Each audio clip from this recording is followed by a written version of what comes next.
अनिल देशमुखांची ताकदच नाही आहे की आपला मतदारसंघ सोडून दुसरीकडे लढण्याची त्यांची ताकद नाही. मी तर चॅलेंज केलं होतं त्यांना की त्यांच्या जर खरं त्यांच्यात हिंमत असणार तर त्यांनी दक्षिण पश्चिममधून लढून दाखवलं. काँग्रेसच संविधान बदलणार आहे आणि काँग्रेसच आरक्षण हटवणार आहे. हरियाणाच्यामुळं तुमचाही आत्मविश्वास वाढला आहे का तो अति आत्मविश्वास आहे? की आधी काँग्रेस पक्ष म्हणायचे की राष्ट्रवादी काँग्रेस आमची बी टीम आहे म्हणून, शरद पवार आमची बी टीम आहे असं सांगायचे. त्याआधी म्हणायचे आप केजरीवाल आमची बी टीम आहे. आता तुम्ही जर देशात बघितलं तर केजरीवाल आज केजरीवाल त्यांच्या मांडीवर जाऊन बसलेले आहेत. पक्ष तुम्ही फोडले, एकनाथ शिंदेना फोडलं, अजित पवारांना फोडलं किंवा काय त्याच्याबद्दलची नाराजीच आहे किंवा या ज्या फ्री बीज आहेत म्हणजे स्वतः मोदीच म्हणतात तर एवढी वाटप. गडकरींचा हा वेगळा सूर काय? अमित शाह साहेबांनी जर 50चा आकडा दिला तर मी तुम्हाला दाव्याने सांगतो की 50चे 51 होतील पण 49 होणार नाही, ही तुम्हाला दाव्याने सांगतो.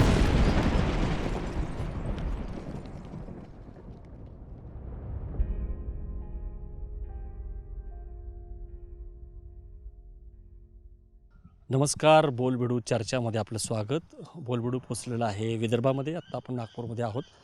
विदर्भ या विधानसभा निवडणुकीमध्ये खूप मोठं एक क्षेत्र ठरणार आहे.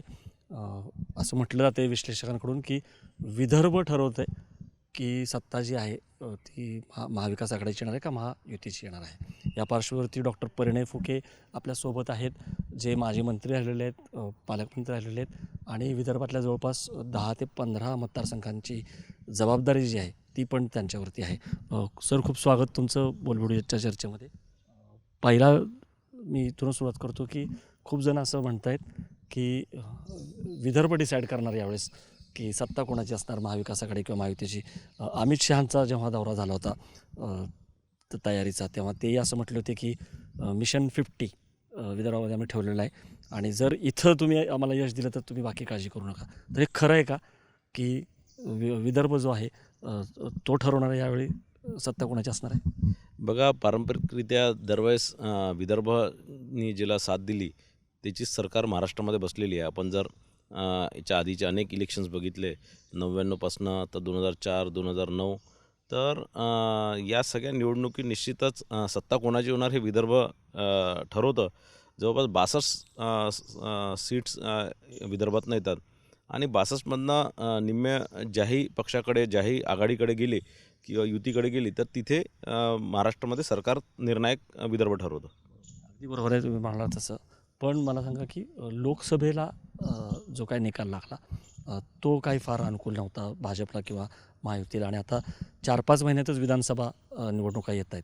त्यामुळं खूप मोठं आव्हान आहे तुमच्यासाठी की हे यश मिळवून आता म्हणजे विधानसभेला लोकसभेचा जर निकाल रिपीट व्हायचा नसेल तर खूप मोठं आव्हान आहे आणि काय काय आव्हान आहेत? नाही, बघा असं आहे की मागच्या म्हणजे लोकसभेमध्ये आपण जर बघितलं तर एक मोठा फेक नेरेटिव्ह विरोधी पक्षाकडनं आमच्या विरोधात पसरवण्यात आला होता. थोडं आम्हीही त्यात गाफील राहिलो की त्या प्रमाणात इतका मोठा फेक नेरेटिव्ह तयार झालेला आहे हे आम्हाला लक्षात आलं नाही आणि म्हणून लोकांची दिशाभूल करण्यात महाविकास आघाडी यशस्वी झाली आणि म्हणून आम्ही थोडंसं, मला असं वाटतं की त्यावेळेस आम्ही तितकं चांगलं परफॉर्म करू शकलो नाही आणि अनेक मुद्दे होते त्यावेळेस. शेतकऱ्यांच्या मालाला भावाच्या संदर्भात असणार किंवा कांद्याच्या भावाचे असणार किंवा कापसाच्या संदर्भात असणार, नुकसान भरपाई असणार किंवा मराठा समाजाचं जे आंदोलन त्यावेळेस फार तीव्र होतं, त्यांचीही मनोज जरांगे पाटलांनी थोडी हे दिशाभूल केली होती की हे सगळं भारतीय जनता पार्टीमुळेच त्यांना आरक्षण मिळत नाही वगैरे. या प्रकारचा सगळ्या ज्या एक नॅरेटिव्ह जो तयार झाला होता तो भारतीय जनता पार्टीच्या आणि महायुतीच्या विरोधात, NDAच्या विरोधात तयार करण्याचं काम विरोधी पक्षाने केलं होतं. पण आज ज्यावेळेस ती निवडणूक झाली आणि निकाल आला त्यानंतर लोकांना कळलं की या प्रकारचं काहीच हे नाही. जे संविधान बचाव किंवा इतर कोणतेही विषय जे त्यांनी घेतले होते ते कोणतेही विषय काही खरे नाही. त्यांची दिशाभूल झाली आहे, लोकांना कळलेलं आहे. आणि विशेष करून विदर्भात जे शेतकऱ्यांचे प्रश्न ते सगळे आम्ही ॲड्रेस केलेले आहेत आणि जे बाकी आता धानालाही मागच्या वेळेस 20,000 रुपये बोनस दिलं होतं. यावेळेस फडणवीस साहेबांनी घोषणा केली आहे की मी 25,000 रुपये बोनस देऊ. तर आमचे हे विदर्भ म्हणजे पूर्व विदर्भ हा धानपट्टा आहे. भंडारा, गोंदिया, गडचिरोली, चंद्रपूर हे जे सगळे जे जिल्हे आहेत हे धानपट्टे आहेत. इथे यावेळेस चांगला रिस्पॉन्स आम्हाला मिळतो आहे. मोठ्या प्रमाणात शेतकरी आमच्यासोबत येत आहे. दुसरा विषय जो बहुजन समाजाचा जो विषय आहे, दलित समाजाचा विषय आहे, ते जो नॅरेटिव्ह होता फेक नॅरेटिव्ह आता आता थोडंच थांबवतो कारण फेक नेरेटिव्ह म्हणताय त्याला सरसकट फेक नेरेटिव्ह नाही म्हणता येणार. तुम्हालाही माहिती आहे कारण उत्साहाच्या भरामध्ये 400 कशासाठी 400 पार तर संविधान बदलासाठी असं भाजपचेच काही नेते म्हटले होते. त्यामुळं हे ठीक आहे की आपण पण तुमचं असं म्हणणं आहे की ते आता नाही आहे, तो मुद्दा आता नाही आहे, नरेटिव्ह बदललेला आहे. नरेटिव्ह काय आहे या निवडणुकीचं? चला ठीक आहे की शेतकरी अनरेस्ट पण तुम्ही म्हणता कमी केला आहे, त्याच्याकडे पण मी येतो. पण जरांगे पाटलांनी पण आता माघार घेतल्यामुळे कदाचित दिलासा मिळाला असेल. नरेटिव्ह काय तुमच्या दृष्टीनं?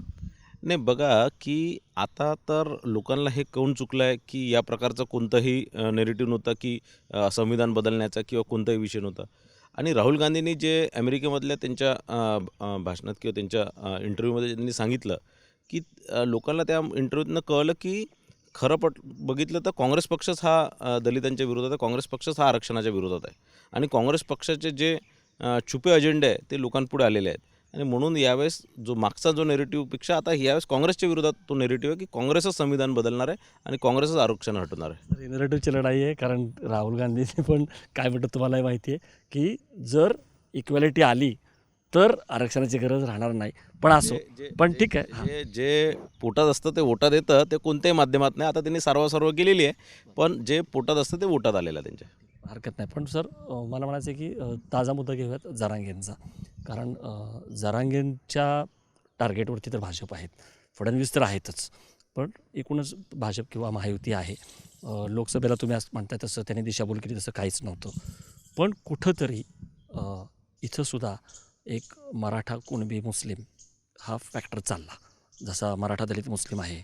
कुठं समजा मराठा आणि शेतकरी चालला. म्हणजे वेगळे मुंबईमध्ये मराठी आणि हे चाललं सहानुभूती उद्धव वेगळं. तसं विदर्भामध्ये सुद्धा कुणबी असेल किंवा हा सगळा मुद्दा होता. तर तुम्हाला वाटतंय का की लोकसभेच्या वेळीची जी एक नाराजी आहे ती नाही राहिलेली? कारण असं म्हटलं जातं की खुद्द फडणवीसांना सुद्धा घेरलं जातं आहे. फडणवीसांच्या पण मतदारसंघामध्ये जातीचा ट्रॅप लावलेला आहे. प्रफुल्ल गुडदे हे जरी यांना जरी हरवलं असलं तरी ते कुणबीचे नेते आहेत. त्यामुळं कुठंतरी पुन्हा एकदा जातीचा जो चक्रव्यूह आहे त्याचं एक आव्हान आहे, तो भेदणार. नाही, नाही. मी तुम्हाला सांगतो जातीभेद नाहीच आहे असं काही. आणि जो मागच्या लोकसभेमध्ये जे अनेक विषय होते, त्यापैकी एक विषय हा कुणबी विषय जो होता आणि कुणबी समाज थोडासा महाविकास आघाडीकडे गेला असं एक जे चित्र होतं. पण आज ती स्थिती राहिलेली नाही आहे. आणि तुम्ही दक्षिण पश्चिम मतदारसंघ फडणवीस साहेबांच्या मतदारसंघाच्या संदर्भात बोलता, तर प्रफुल्ल गुडदे पाटील तिथचे नगरसेवक आहे. पण ते काही कुणबी लीडर किंवा ते काही ओबीसी लीडर नाही आहेत आणि त्यांचं काही असं त्याच ओबीसी चळवळीत किंवा याच्यात काही त्यांचं योगदान नाही आहे. ते ठीक आहे नगरसेवक आहे, ते या समाजातनं येतात तिथपर्यंत ठीक आहे. पण ते खूप मोठ्या प्रमाणात काही ओबीसींमध्ये काही बदल घडून आणतील. कारण 2009, 2014, 2019 ही जी निवडणूक फडणवीस साहेब लढले त्याच्यात 2014मध्ये प्रफुल्ल गुडदे ही निवडणूक लढले होते आणि सर्वात जास्त मतांनी हारणारे प्रफुल्ल गुडदेच होते. कारण 2009मध्ये विकास ठाकरे लढले, 2019मध्ये आशिष देशमुख लढले होते. पण 2014मध्ये सर्वात जास्त मतांनी हारणारे प्रफुल्ल गुडदे होते. तर मला असं वाटत नाही की काही प्रफुल्ल गुडदे काही फडणवीस साहेबांना आव्हान देऊ शकतील. त्यांचा फक्त मी उल्लेख केला कुणबीचा. पण मला तेच विचारायचं आहे की साधारणतः तुमच्याकडे जी जबाबदारी आहे तिथं व्यूहरचना कशी असणार आहे आता? तुमची एक ज्याला म्हणतो की निवडणुकीची रणनीती आहे. भंडारा गोंदियाचे तुम्ही पालकमंत्री देखील राहिलेले आहात. कारण तिकडं सुद्धा नाना पटोले जे आहेत ते आहेत. नाना पटोले मध्यंतरी भाजपमध्ये होते परंतु ते खुद्द मोदींवरती चिडूनच परत गेले. त्यांना पण मुख्यमंत्रीपदाची स्वप्न पडत आहेत. किंवा अनिल देशमुख यांनी तर फडणवीसांना चॅलेंजेस केलेलं आहे आणि त्यांचं एक वेगळंच युद्ध सुरू आहे. त्यांना जी 3 प्रतिज्ञापत्र करायला लागली, त्यांनी पुस्तक वगैरे पण छापलेलं आहे. तर मला तेच म्हणायचं आहे की जी कारवाई नेत्यांवरती केली किंवा सुनील केदार असतील वगैरे तर त्याचा पण परिणाम होणार. जी केदारांवरती कारवाई झाली, देशमुखांवरती कारवाई झाली किंवा नाना पटोले जे येत आहेत किंवा वडेट्टीवारांसारखे नेते आहेत. तर तुमची रणनीती कशी असणार आहे यांना काउंटर करायला? बघा मी आपल्या म्हणजे एक करून आपल्या सगळ्या प्रश्नांचं उत्तर देतो.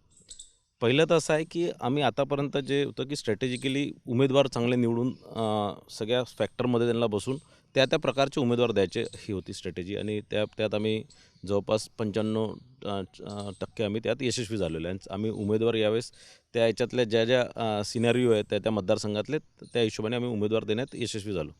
त्यानंतर दुसरं होतं बंडखोरी थांबवण्याची. तर त्यातही आम्ही मोठ्या प्रमाणात यशस्वी झालो. त्यातही जवळपास 90% आम्ही यशस्वी झालो की आमचे जितकेही बंडखोर होते त्यांना आम्ही विड्रॉ केला. आपण आता कालपर्यंत आम्ही आर यू शुअर? कारण अजूनही खूप ठिकाणी बंडखोरी कायम आहे. तुम्ही स्वतः शिष्टाई केली, मी ऐकलं, काही झालेत, परंतु अनेक बंडोबाई अजून थंडोबा झालेले नाही आहेत. नाही बघा, आता मी स्वतःच गडचिरोलीमध्ये आमचे आमदार होळी साहेब होते, त्यांनी विड्रॉ केला. किंवा ब्रह्मपुरीमध्ये आमचेच नेते वसंत बारजूरकर होते, त्यांनी विड्रॉ केलं. पश्चिम नागपूरमध्ये नरेश बर्डे होते, त्यांनी विड्रॉ केलं. आणि जे मोठे नेते होते प्रत्येक विधानसभेमध्ये जे आम्हाला असं वाटत होतं की जे ज्यांच्यामुळे धोका होऊ शकतो, तर मी तुम्हाला सांगितलं की 90% 10% शिल्लक राहिले आहेत. तेही आम्ही येत्या काळात त्यांनाही नम करण्याचा, त्यांनाही सोबत घेण्याचा आमचा जो एक विचार आहे, निश्चितच त्यांनाही सोबत आम्ही घेऊ आणि एक मुठ्ठी बांधून एक सगळी शक्ती एकत्रित करून यावेळेस आम्ही निवडणूक लढणार आहे. तर म्हणून मला असं वाटतं की ही जी आता ज्या 2 स्ट्रॅटेजी होती, उमेदवार देणे आणि बंडखोरी थांबवणे, याच्यात आम्ही यशस्वी झालो आहे. आता पुढे निवडणूक आजपासून सुरू झाली आहे. वास्तव आजपासून भाषणं आणि बाकी सगळे सभा वगैरे चालू होतील. मला फक्त एक प्रश्न विचारायचा आहे. मगाशी तुम्ही बोलताना असं म्हणाला की उमेदवारांची निवड, ती सगळी परिस्थिती बघून लोकसभेलाही चूक झाली होती सर. कारण नवनीत राणा असेल किंवा सुधीर मुनगंटीवार असतील की ज्यांची इच्छा नव्हती. तर मला प्रामाणिकपणे अपेक्षित उत्तर आहे की तुमच्याकडे अपेक्षित आहे की लोकसभेला काही चुका झाल्या होत्या, त्यातनं काही धडा शिकला आपण, थोडं त्याच्यावरती येईल. नाही, लोकसभेला अनेक चुका झाल्या होत्या. उमेदवार निवडीपासनं तर अनेक चुका झाल्या होत्या, पण त्या आम्ही सगळ्याच आम्ही जवळपास ज्या चुका झाल्या ते संपुष्टात आणल्या आहेत. आणि आता आम्ही नवीन जोमाने आणि नवीन ताकदीने आम्ही ही निवडणूक लढतो आहे. मग अशी अर्धवट राहिला प्रश्न, अनिल देशमुख असतील, नाना पटोले असतील किंवा सुनील केदार असतील, यांचं कितपत मोठं आव्हान आहे? बघा, असं आहे की जे असं एक हे जे सुनील केदार आणि हे जे सगळे सांगतात आहे की सुनील केदारांना जेलमध्ये भारतीय जनता पार्टीने पाठवलं.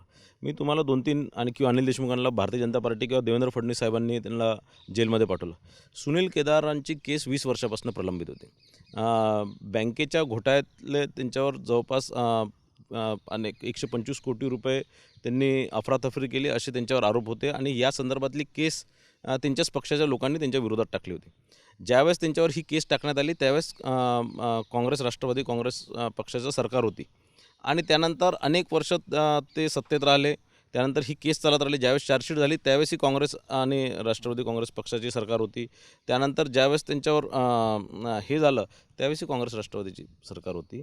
आणि म्हणून हिच्यात काही भाजपने टाकलं. आणि काय होतं, 20 वर्ष एखाद्या केसला जर 20 वर्ष लागत असणार तर हे खरं म्हटलं तर आपल्या देशाच्या ओव्हरऑल स्ट्रक्चरवरतीच प्रश्नचिन्ह आहे. आणि त्यांचं फक्त आमचं दुर्दैव म्हणा किंवा आमचं बॅड लक असं म्हणा की त्यांना ज्यावेळेस सजा झाली त्यावेळेस आमची सरकार होती. पण ती कोर्टाने त्यांना सजा सुनावली. कोणत्या सरकारने नाही, राज्य शासनाने किंवा केंद्र सरकारने त्यांना सजा सुनावली नाही, त्यांना कोर्टाने सुनावली. दुसरा प्रश्न जो अनिल देशमुखांच्या संदर्भात येतो, अनिल देशमुखांवर गुन्हा दाखल ते स्वतः गृहमंत्री असताना त्यांच्यावर गुन्हा दाखल झाला. त्यांची स्वतःची सरकार असताना त्यांच्यावर गुन्हा दाखल झाला. जर तथ्य नसलं असतं त्यांच्यावर गुन्हा दाखल झाला नसता. दुसरं, अनिल देशमुखांवरती गुन्हा दाखल हे जनतेलाही माहीत आहे, आमच्या ओबीसी समाजाला माहीत आहे की अनिल देशमुख काही स्वातंत्र्य संग्राम लढायला किंवा कोणतं आंदोलनासाठी त्यांच्यावर गुन्हे दाखल नाही झाले. तर त्यांच्यावर 100 कोटी रुपये भ्रष्टाचार, त्यांनी ज्या अधिकाऱ्यांना तिथे ठेवलं होतं, ज्या अधिकाऱ्यांना त्यांनी पोस्टिंग दिली होती, ज्या अधिकाऱ्यांना त्यांनी नेमणूक दिली होती, त्याच वजे आणि त्याच परमबीर सिंगने त्यांच्यावर आरोप केलेला आहे. कोणत्या भारतीय जनता पार्टीच्या कार्यकर्त्यांनी किंवा देवेंद्र फडणवीसांनी त्यांच्यावर आरोप नाही केले. या लोकांनीच आरोप करून आरोपांवर ते कोर्टाने त्यांना जेलमध्ये पाठवलं होतं. तर म्हणून माझं आपल्याला हे आहे की हे जे या प्रकारचं जे चुकीचं हे लोकांची दिशाभूल करतात आहे की काहीतरी हे कोणत्या तरी जनतेच्या भलेसाठी काहीतरी यांच्यावर गुन्हे दाखल केला, असं काही चित्र नाही. आणि हे लोकांना हे समजतं. देशमुख तर म्हटलं तर की फडणवीस तर मीच लढणार, आणि ते तर आज मैदानात नाही आहेत आणि त्यांचा मुलगा उभारतोय. कुठंतरी तुम्हाला असं वाटतं की त्यांनी पळ काढला आहे? नाही, त्यांनी निश्चितच पळ काढलेला आहे. मी आधी सांगत होतो, मी अनेक इंटरव्ह्यूमध्ये सांगितले या संदर्भात की अनिल देशमुखांची ताकदच नाही आहे की आपला मतदारसंघ सोडून दुसरीकडे लढण्याची त्यांची ताकद नाही. मी तर चॅलेंज केलं होतं त्यांना की त्यांच्यात हिंमत असणार तर त्यांनी दक्षिण पश्चिममधून लढून दाखवावं. दुसरा विषय, त्यांच्या घरी त्यांच्या मुलाचं आणि त्यांच्यामध्ये अनेक वर्षापासून भांडणं सुरू होते. आणि ते भांडणात मागच्या वेळेस त्यांनी मुलाचे हातपाय जोडून त्याला शांत केलं होतं, नाही तर तोच त्यांच्या विरोधात लढणार होता. आणि म्हणून यावेळेस त्यांच्या मुलांनी त्यांना सांगितलं की तुम्ही जर ही निवडणूक लढले तर मी तुमच्या विरोधात निवडणूक लढणार. आणि कुठेतरी आपल्या घरातले भांडणं रस्त्यावर म्हणजे बाहेर दिसले नाही पाहिजे, म्हणून अनिल देशमुखांचं आधीपासून प्लॅनिंग होतं की ते लढणार नाही. मग आता ते लढणार नाही तर एक सन्मानजनक बॅकआउट कसं करायचं, तर त्यांनी हा एक उपाय त्यात काढला. दुसरं, काटोल विधानसभेमध्ये मागच्या 25 वर्षापासून ते प्रतिनिधित्व करत आहे. मी स्वतः त्या भागात येतो. तर काटोल विधानसभेमध्ये त्यांचं इतकं त्यांच्याबद्दलचा रोष होता आणि त्यांच्याबद्दल जे 100 कोटी रुपये खाल्ले, कारण मतदारसंघात त्यांनी काहीच काम नाही केलं 25 वर्षापासून, एकही विकास काम केलं नाही. आणि 100 कोटी रुपये जे त्यांनी महिन्याचे जे त्यांनी वसुली करतो, काटोलच्या लोकांना माहिती आहे की कसं प्रकारचं ते करतं. कारण काटोलमध्ये अनेक लोकांना याचे भुक्तभोगी आहेत आणि म्हणून आता लोकांना काय उत्तर द्यायचं, आणि म्हणून त्यांनी स्वतः विड्रॉवून आपल्या मुलाला पुढे केलं. सर, तुम्ही काँग्रेसबद्दल सांगितलं किंवा राष्ट्रवादी आता देशमुख आहेत. वंचितचं आव्हान किती आहे आपल्या इथं? कारण बऱ्यापैकी प्रेझेन्स आहे. प्रकाश आंबेडकर आता ICUमध्ये आहेत, तिथून ते आव्हान करतायत. किंवा जी एक तिसरी आघाडी परिवर्तन महाशक्ती आहे, ती पण आहे. तर तुम्ही बाकीच्या जे छोटे छोटे पक्ष आहेत, त्यांचं तुम्हाला किती वाटतं आहे आव्हान? कारण ही निवडणूक चुरशीची असणार आहे. विधानसभेला तसे मतदारसंघ छोटे असतात तुलनेनं लोकसभेच्या, आणि बंडखोर पण असतात, अपक्ष पण असतात. एकेका मतदारसंघामध्ये किती उमेदवार आहेत आपण बघतोय. त्यामुळं काटेकी टक्कर असेल असं म्हटलं जातं आहे. तर काय वाटतं तुम्हाला की कुठले इतर पक्ष आहेत की त्यांचा त्रास होऊ शकतो? नाही, अनेक पक्ष, अनेक चॅलेंजेस आहेत. आपण जर प्रकाश आंबेडकर साहेबांच्याबद्दल जर बोलले तर त्यांचीही मोठी शक्ती महाराष्ट्रात आणि विदर्भात तर त्यांची मोठी शक्ती आहे. तर ते म्हणा किंवा तुम्ही BSPची शक्ती आमच्या इथे आहे किंवा इतरही पक्षांची तिसरी आघाडीची शक्ती आहे. तर निश्चितच ही निवडणूक चुरशीची राहणार आहे, हे सगळ्यांनाच माहिती आहे. आणि बघू आता पुढे काय असं होतं. म्हटलं तर की या सगळ्या BJPच्या बी टीम आहेत, की हे जे अनेक पक्ष आहेत, आरोप होत आहेत असे विश्लेषकांकडून, की अगदी परिवर्तन महाशक्ती असेल, मनसे असेल वगैरे, म्हटलं जाते की BJPनेच ह्यांना उभं केलं. बघा, असं आहे की आधी काँग्रेस पक्ष म्हणायचे की राष्ट्रवादी काँग्रेस आमची बी टीम आहे म्हणून, शरद पवार आमची बी टीम आहे असं सांगायचे. त्याआधी म्हणायचे आप केजरीवाल आमची बी टीम आहे. आता तुम्ही जर देशात बघितलं तर आज केजरीवाल त्यांच्या मांडीवर जाऊन बसलेले आहेत. असे अनेक विषय आहेत. हे काँग्रेसचं एकच आहे, खोटं बोल पण रेटून बोल. आणि काँग्रेस नेहमी या सगळ्या गोष्टीत त्यांनी राजकारण केलेलं आहे. ही बी टीम आहे, ती सी टीम आहे, पण ते नंतर कालांतराने तेच त्यांच्या मांडीवर जाऊन बसतात. आणि प्रकाश आंबेडकर त्यांच्यासोबत युती करणार होते, त्यांच्यासोबतच आघाडी करणार होते. प्रकाश आंबेडकरला त्यांनी सन्मान दिला नाही, त्यांनी त्यांचं, मला वाटतं त्यांना कुठेही भावही दिला नाही, आणि म्हणून प्रकाश आंबेडकर लढतात आहेत. असे याच्यात काही कोणाला बी टीम सी टीम म्हणायची काही गरज नाही. नागपुरामध्ये आलो आणि गडकरींविषयी बोललो नाही असं होणार नाही. नितीन गडकरी एक महत्त्वाचे नेते आहेत, धडाडीचे नेते आहेत, आणि त्यांच्याकडे जे खातं आहे त्यामुळे त्यांनी केलेला विकास हा दिसतो, विजिबलच असतो. त्यांच्यावरती पण धुरा सोपवली असं आम्ही ऐकलं. पण गडकरी जी लाईन घेत आहेत तर ती मात्र पक्षविरोधी वाटते. धोरणाची बघा, ते लाडके बहिणीबद्दल काय बोलतात, जाहीरपणे बोलतात की आता दुसरे कुठले पैसे मागू नका, सगळे पैसे लाडक्या बहिणीवरती जाणार आहेत. किंवा समोर बघा, मला भाजपचे कोणीच कार्यकर्ते दिसत नाहीत, सगळे आयारामच आलेले आहेत. तर म्हणजे पक्ष तुम्ही फोडले, एकनाथ शिंदेंना फोडलं, अजित पवारांना फोडलं किंवा काय, त्याच्याबद्दलची नाराजीच आहे. किंवा या ज्या फ्री वीज आहेत, म्हणजे स्वतः मोदीच म्हणतात तर एवढी वाटप, गडकरींचा हा वेगळा सूर काय? नाही, गडकरी साहेब हे आमचे नेते आहेत. एक वडीलधारी, ते आमच्या पक्षासाठी महाराष्ट्रामध्ये एक ॲडवायझर म्हणून आणि नेहमी ते असतातच, आणि ताकदीने पक्षासोबत असतात. काही चुका केल्या तर आम्हाला रागवतातही, म्हणजे वैयक्तिकरित्या काही चुका केल्या तरी रागवतात, आणि आम्ही पक्ष म्हणूनही काही केलं तर रागवतात, आणि त्यांचा तो अधिकार आहे त्यांचं. आणि ते स्पष्ट वक्ते आहे, सगळ्यांना माहीत आहे की त्यांचंही असं असतं की जे त्यांच्या मनात आहे ते बोलतात असते, काही असं लपवून ठेवत नाही. आणि काही काही याच्यात त्यांनी केलेलं आहे, काही काही खरी आहे, म्हणजे आपण त्याला मान्यही करू, आणि काही काही याच्यात ठीक आहे की आता ते जे ज्या सूचना देतात त्या आम्ही आमच्यामध्ये सुधार करतो.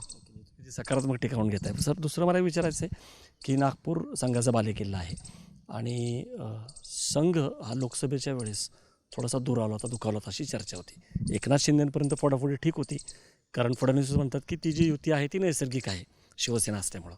पण अजित पवारांच्याबरोबरची युती जी आहे ती नैसर्गिक नाही आहे, ती राजकीय आहे.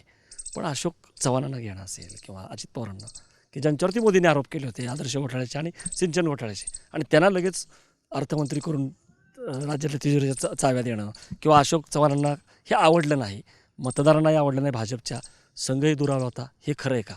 आणि मग आता तरी कुठं परिस्थितीमध्ये बदल झाला आहे? हे आहेतच सगळे बरोबर? नाही, मला असं वाटतं की संघाला या सगळ्या छोट्या गोष्टींमध्ये संघाचं नाव घेणे चुकीचं राहणार.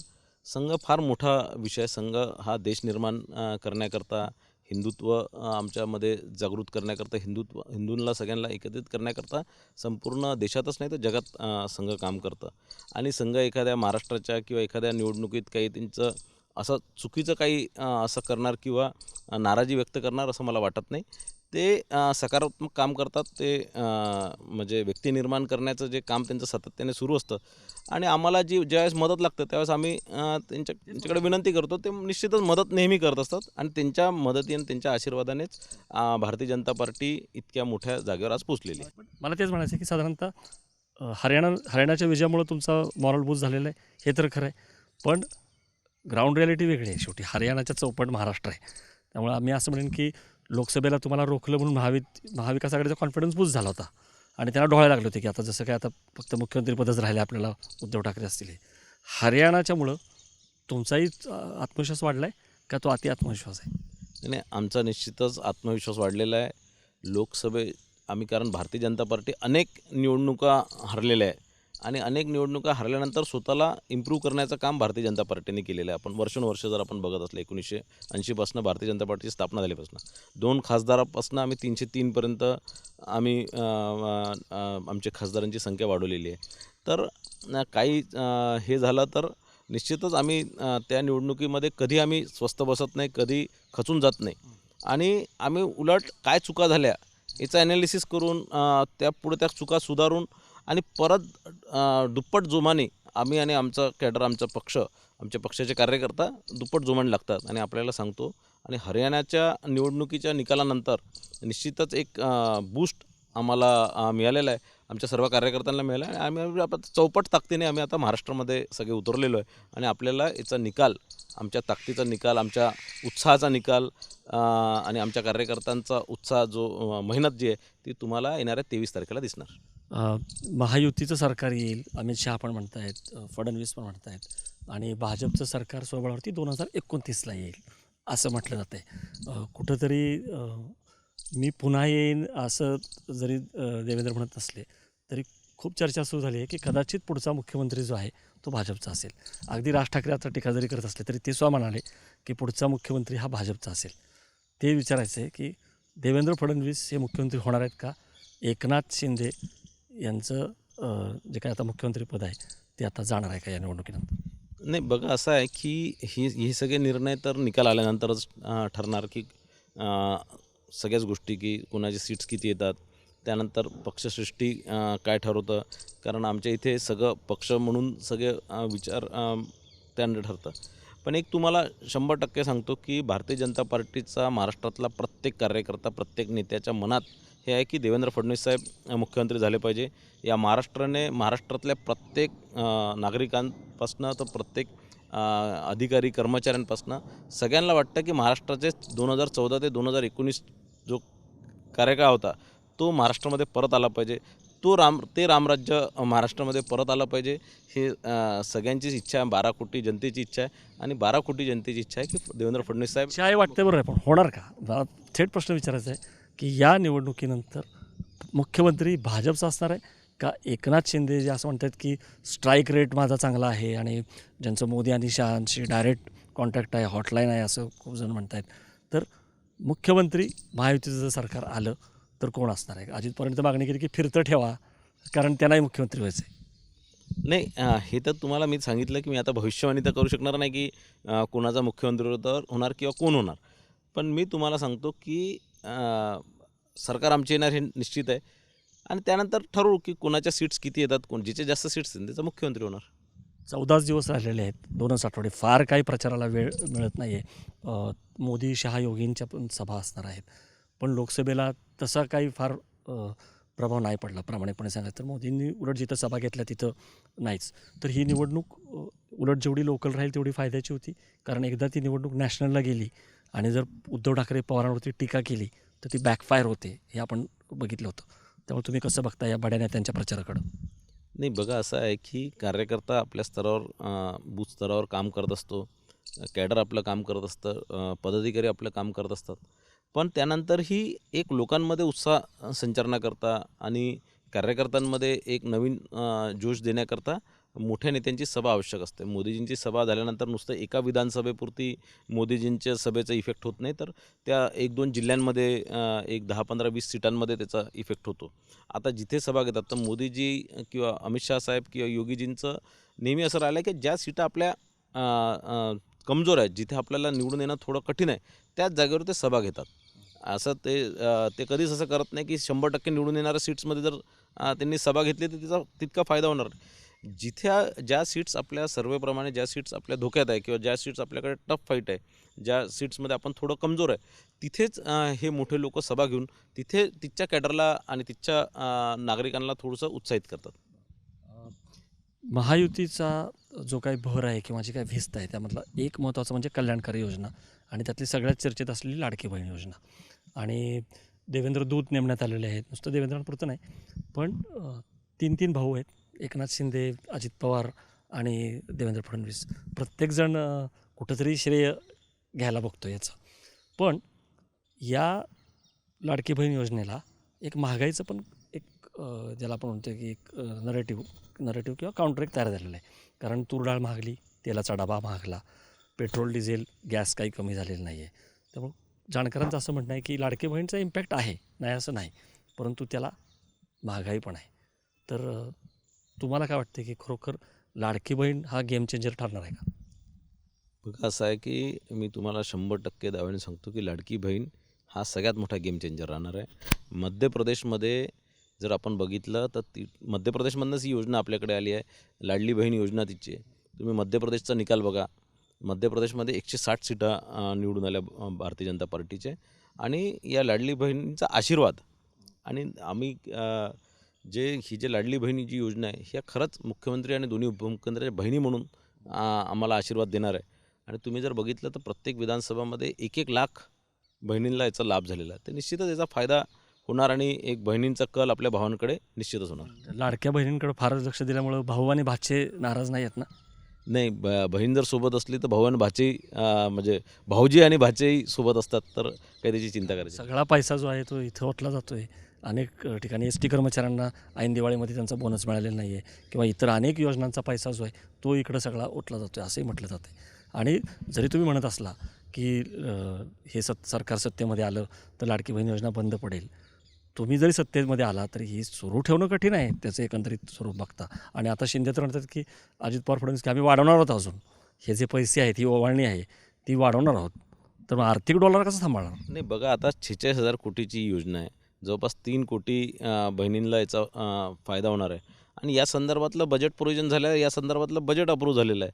आणि या प्रकारचं इथे माननीय फडणवीस साहेब अनेक वर्ष महाराष्ट्राचे वित्तमंत्री राहिले, अजितदादा अनेक वर्ष महाराष्ट्राचे वित्तमंत्री राहिले. तर ह्या दोन्ही नेत्यांना जे फायनान्स आहे, स्टेटचं फायनान्स आहे, हे निश्चितच चांगल्यारीत्या समजतं. आणि त्यांनी त्या प्रकारचं नियोजन, एक चांगलं नियोजन दोघांनी केलेलं आहे.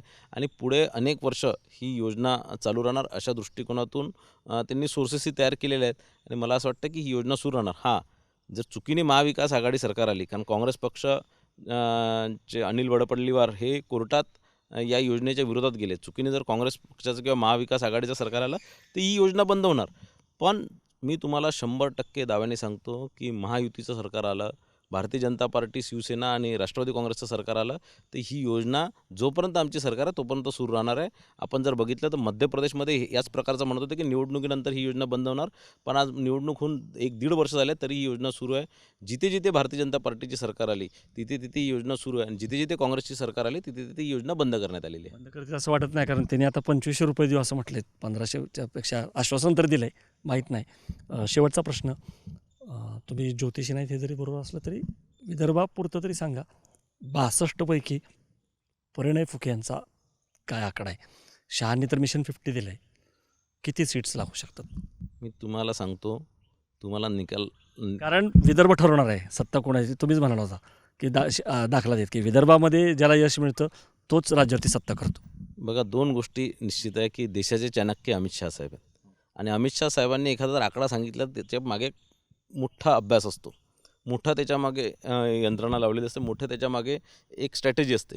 आणि निश्चित जर अमित शाह साहेबांनी जर 50चा आकडा दिला तर मी तुम्हाला दाव्याने सांगतो की 50चे 51 होतील, पण 49 होणार नाही, हे तुम्हाला दाव्याने सांगतो. ठीक आहे, आपण बघूयात. घोडा मैदान जवळ आहे, प्रचाराला शुभारंभ झालेला आहे आणि डॉक्टर परिणय फुके त्यांनी 2-3 महत्त्वाच्या गोष्टी सांगितल्या. लोकसभेच्या वेळेस त्यांचं असं म्हणणं आहे की जे एक नरेटिव्ह क्रिएट करण्यात आलं, जे फेक होतं ते आता नाही आहे, नरेटिव्ह बदललेलं आहे. हरियाणामुळे आत्मविश्वास वाढलेला आहे. ज्या चुका होत्या लोकसभेला उमेदवारीपासून अजून काही त्या सुधारण्यात आलेल्या आहेत.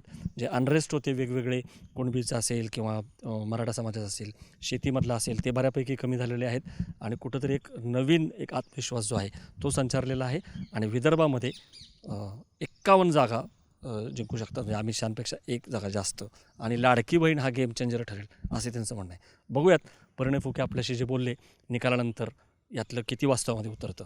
पण ही मुलाखत तुम्हाला कशी वाटली, तुमच्या ज्या प्रतिक्रिया आहेत त्यासुद्धा तुम्ही कमेंट बॉक्समध्ये जरूर नोंदवा आणि बघत राहा अशाच चर्चांकरता बोलबडू.